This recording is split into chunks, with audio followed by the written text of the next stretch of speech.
creating it. I mentioned before about even like writing the letters and different things like that. But intimacy, we always think about just sex, right? It's a good form of intimacy. Let's not lie.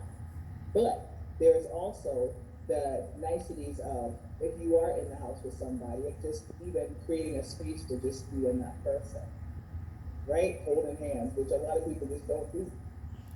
Making sure that you give them a kiss goodbye or a hug, and figuring out what that person's needs are and communicating what your needs are as well. So, I know that which means I know that, everybody's kind of with someone, and I wonder if you were to think of different forms of intimacy, what do you think of when you think of that?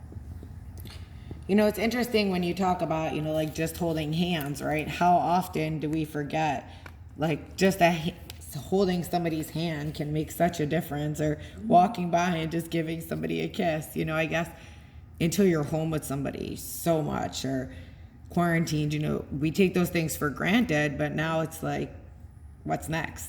What's next? Because you're with this person all the time. So what are the different things that you can do to keep your relationship fresh, keep it new, keep it exciting? Because I believe in keeping it exciting, and it can come monotonous. Just like we say, you wake up, you have a cup of coffee, now it's not even like you're sending somebody off to work. The person's just there.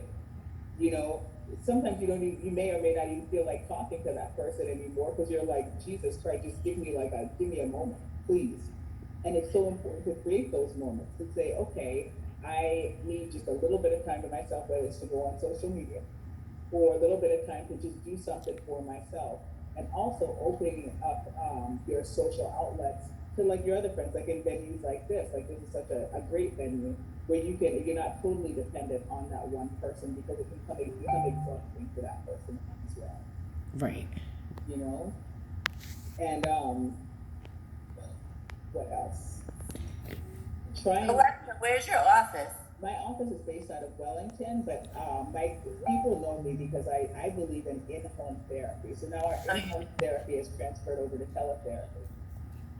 So we give teletherapy services for the basis of one of my big things is adoption and relationships, divorce, and really breaking unwanted chains.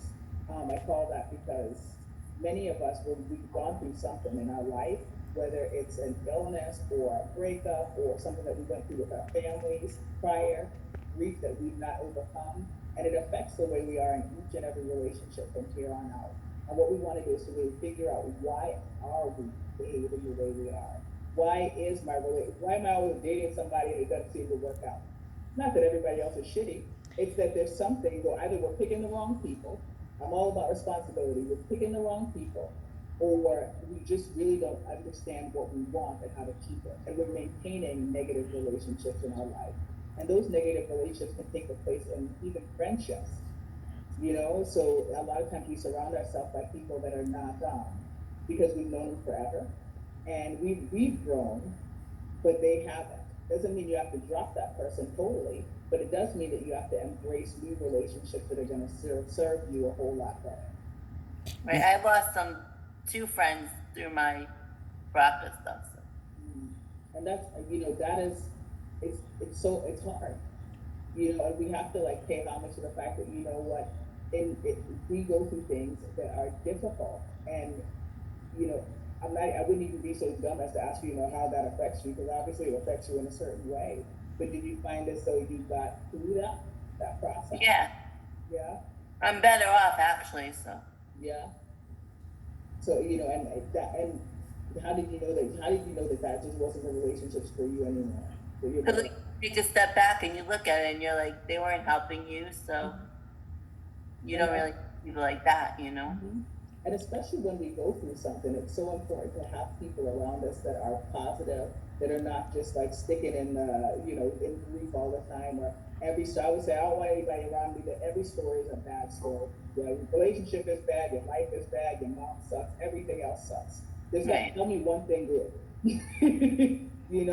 Because we need positivity in our life as well too. We can't always be the source everyone is drawing from. When I met Alexia, I'll share this with you guys. When I met Alexia, I was fascinated by her power, and we worked together for a little bit on a personal level, on a professional level. But one thing Alexia always told me was, reclaim your future, right? Like, what do you want for your future? And that really just always sticks with me. It resonates with me every day. There's not a day that I can't think that I don't think of that hashtag that she created, because it's, what do we want for the future? And, Alexia said something really cute here today that I think everybody should take home from this is, where does it start? Where does your problem come from? I was sitting with Alexia doing work, never ever thought anything of it. And she looked at me dead in my face right here behind me and said, what do you think the root of your problem is? Well, when you think of it, not all of us can just say, we got it. Me, I took 2 seconds, never thought about it until that question was asked to me. So it's, again, who do you surround yourself with? Who do you know? Who's the expert? Yes, there's different experts in every area, but if the bottom line is when you need something and you need to figure out what it is, think of your future, think of your past, but think of the roots of where it's like the core of the problem. Like an apple, there's a core there. Where's the problem and how does it lie? And that's awesome, and that's the absolute truth. And our past is always, our past is significant. Where you are today, it means something, but even more so, we have to look at what do we want out of our relationships? What do we want out of our health? If if you want to be healthy, there's certain things you got to do, and sometimes we defeat ourselves in relationships. There's certain things we want, but what is our place in that? Are we working towards a positive relationship? Are we choosing the same people over and over again that are not serving us, that we got to help out? I love that Kate said it. I love it because my boyfriend's here and he's like, I don't know what I would do if he wasn't here.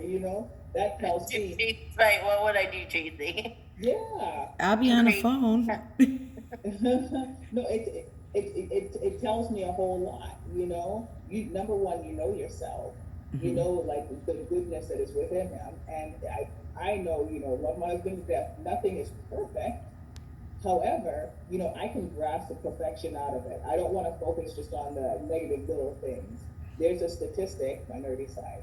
There's statistics that says that 65% of issues that people face in their relationship are unresolvable. It might be 67. Wow. 67%. That's a high percentage, right? Yeah. And why that is because many people, the issues that as you go past your little honeymoon phase of your relationship are, he leaves a tissue here every single day. He doesn't cook this up. She leaves pieces of hair. She's been leaving them pieces of hair for a long time since before she met you. She might clean it up, and get, those are with some resolvable, maybe some non-resolvable, but there are certain things even about them. Maybe, his belly is too big. That jammy been big and he likes to eat donuts and you keep on feeding him. A lot of things, maybe somebody doesn't like somebody's mother. His mother is here for a while, right? I know. All of these different things, and especially when we talk about different characteristics, like, personal character traits of someone. I said to someone, I was in a session with a great couple and love them to death. The things she has complained about her partner, I said, has he always been like that or has he changed? This is how she met him, just like this, except for I said, has he gotten better? Well, you know what, it did get a little bit better. But we have to recognize too, what are they doing right and how have they improved because we told them something. Because we put our expectation out there. And many times in relationships, with friendships, with whatever, we don't set our expectations out there. So somebody may do something to offend you, but you're like, okay, you might get pissed off, it comes out sideways by, you saying something else to them, going back and forth. But you never said, guess what, when you do this, it hurts my feelings because we're afraid of being vulnerable in that relationship. There's no better time than now to get vulnerable. If you choose to be with someone, then you have to open it up so that they feel free enough to be vulnerable with you as well. And then you watch and you see, is there change being created after this? Do they care enough to change? Not overnight, because it takes time. Because so you have to give passes, for certain things and say, okay, well, usually he might get upset and raise his voice, 3 times a week. And this time, really and truly, I saw him knock it down a little bit, and it was only twice this week. You got to start someplace. you know? Yeah. Because when we're two people that are raised very differently, and I don't care how similar people are, they're raised differently in different households, have different experiences. Their experiences with relationships are going to be, it's going to be drawn from something else. They don't know what you know, just like you don't know where they're coming from or why they behave in the way that they do. So I think that's really important to pay attention to. No, I do have a question, and I'm not sure you can give me an answer, but I'm going to throw it out there. You know, like if you were to give 2 or 3 tips to women and even to men that listen to it, you know, like on relationships during quarantine, you know, like what is your advice? My advice would definitely be to pick and choose your battles. You know, pick and choose your battles is definitely number one. Every conversation doesn't have to be conflict. Number two is to just enjoy each other's company. It doesn't have to be 24/7. Just because you're in the same house doesn't mean you have to be joined at the hip. But to find stupid things that you enjoy to do, even play a game. You know, we never take the time to really play games or do silly things. Do it. You know, have sex. If you're in a way, listen, enjoy that. That takes so much stress off. You know, have sex. Don't press them into it, but have sex and enjoy. Just really enjoy each other. The third thing would be to, you know, step back and not just find the joys out of here, but really know what your triggers are, how much you can take. So how much can you take of watching the news? How much can you take of talking about, you know, different, you know, health issues or different things that are going on, and limit it to 20 minutes or however much that you think that you can take, but to communicate that to the person as well.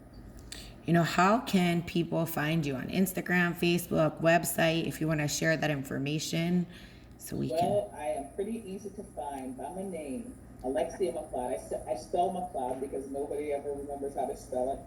You either sometimes. It's AlexiaMcleod.